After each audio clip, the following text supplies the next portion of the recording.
ಅಗ್ನಿಸಾಕ್ಷಿ ಧಾರಾವಾಹಿಯ ಮೂಲಕ ಇದೀಗ ಮತ್ತೊಮ್ಮೆ ಕಿರುತೆರೆಗೆ ಎಂಟ್ರಿ ಕೊಡ್ತಾ ಇದ್ದಾರೆ ಬ್ರೋಗೌಡ ಶಮಂತ್ ಅವರು.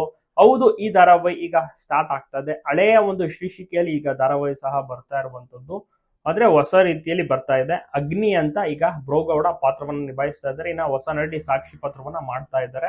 ಅದಕ್ಕೆ ಅಗ್ನಿ ಸಾಕ್ಷಿ ಅಂತ ಟೈಟಲ್ ಅನ್ನ ಇಟ್ಟಿದ್ದಾರೆ. ಸೊ ನೀವು ಕೂಡ ನೋಡ್ತೀರಾ, ಸಪೋರ್ಟ್ ಮಾಡ್ತೀರಾ, ನಿಮ್ಮ ಒಂದು ಅನಿಸಿಕೆ ಅಭಿಪ್ರಾಯವನ್ನ ತಪ್ಪದೆ ಕಮೆಂಟ್ ಮಾಡಿ. ಎಲ್ಲ ಕಡೆ ವಿಡಿಯೋನ ಶೇರ್ ಮಾಡೋದನ್ನ ಮರಿಬಿಡಿ. ಪ್ರೋಮೋ ತುಂಬಾನೇ ಚೆನ್ನಾಗಿ ಮೂಡಿ ಬಂದಿದ್ದು, ಇದರಲ್ಲಿ ಒಂದು ಶ್ರೀಮಂತನ ಪಾತ್ರವನ್ನ ಮಾಡ್ತಾ ಇದ್ದಾರೆ.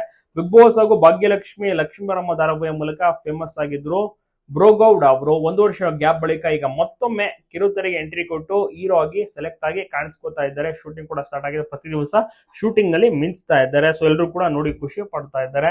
ಸಖತ್ತಾಗಿರುವಂತಹ ಒಂದು ಧಾರಾವಾಹಿ ಅಂತಾನೆ ಹೇಳ್ಬೋದು. ನೋಡೋಣ ಯಾವ ರೀತಿ ಬರುತ್ತೆ, ಎಷ್ಟು TRP ಪಡೆದುಕೊಳ್ಳುತ್ತೆ ಮೊದಲ ವಾರ, ಎಲ್ಲವನ್ನೂ ಕೂಡ ಕಾದು ನೋಡ್ಬೇಕಿದೆ. ಬ್ರೋಗೌಡ ಈ ಧಾರಾವಾಹಿಯ ಮೂಲಕ ಎಂಟ್ರಿ ಕೊಡ್ತಾರೆ ಮತ್ತೊಮ್ಮೆ ಅಂತ ಯಾರು ನಿರೀಕ್ಷೆ ಮಾಡಿರಲಿಲ್ಲ. ಯಾಕೆಂದ್ರೆ ಸಿನಿಮಾದ ಕಡೆ ಮುಖ ಮಾಡಿದ್ರು, 1-2-3 ಸಿನಿಮಾದಲ್ಲಿಯೂ ಸಹ ನಡೆಸ್ತಾರೆ. ಒಂದು ಸೈಡ್ ಫ್ರೆಂಡ್ ಕ್ಯಾರೆಕ್ಟರ್ ಅವರೆಲ್ಲ ಮಾಡ್ತಾರೆ. ಬಿಗ್ ಬಾಸ್ ನಲ್ಲೂ ಸಹ ಮಿಂಚಿದ್ರು. ಒಳ್ಳೆ ಒಂದು ಆಫರ್ ಕೂಡ ಸಿಕ್ಕಿದ್ದು ಬಿಗ್ ಬಾಸ್ ಮೂಲಕ. ಒಳ್ಳೆ ಹೆಸರು ಸಹ ಮಾಡಿದ್ರು. ಮತ್ತೆ ಧಾರಾವಾಹಿಗಳಲ್ಲಿ ಬಂದು ಅಲ್ಲೂ ಕೂಡ ಮಿಂಚಿದ್ರು. ಲಕ್ಷ್ಮೀವರಮದಲ್ಲಿ ಒಂದು ಗ್ಯಾಪ್ ಬಳಿಕ ಈಗ ಮತ್ತೊಮ್ಮೆ ಅಗ್ನಿ ಸಾಕ್ಷಿಯಲ್ಲಿ ಮಿಂಚೋಕೆ ರೆಡಿ ಆಗಿದ್ದಾರೆ.